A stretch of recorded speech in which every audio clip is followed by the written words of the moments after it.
नमस्कार, मी सुमित शंकर सावंत आणि तुम्ही पाहताय TV9 मराठी। या बातमीपत्रात सुरुवातीला एक महत्त्वाची बातमी। राज्याच्या दरडोई उत्पन्नावरून दोन माजी अर्थमंत्र्यांमध्ये वाद प्रतिवाद रंगलेला आहे।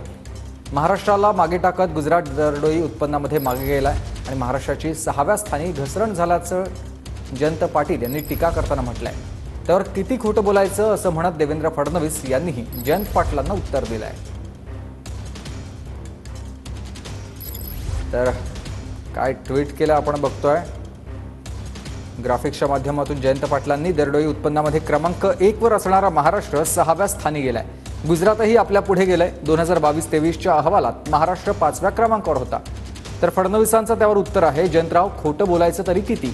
बाकीच्यांनी खोटा नॅरेटिव्ह पसरवला तर ठीक, पण माजी अर्थमंत्री सुद्धा हेच करतील तर काय म्हणावं, असं उत्तर देवेंद्र फडणवीसांनी जयंत पाटलांच्या टीकेवर ट्विट करत दिलंय। तर जयंत पाटील म्हणाले, पुन्हा प्रकल्प गुजरातला गेले, त्याचेच परिणाम महाराष्ट्राला भोगावे लागले हे यातून सिद्ध होतं। तर 2020 पासून ते 2022-23 पर्यंत महाराष्ट्र 6व्याच स्थानी आहे।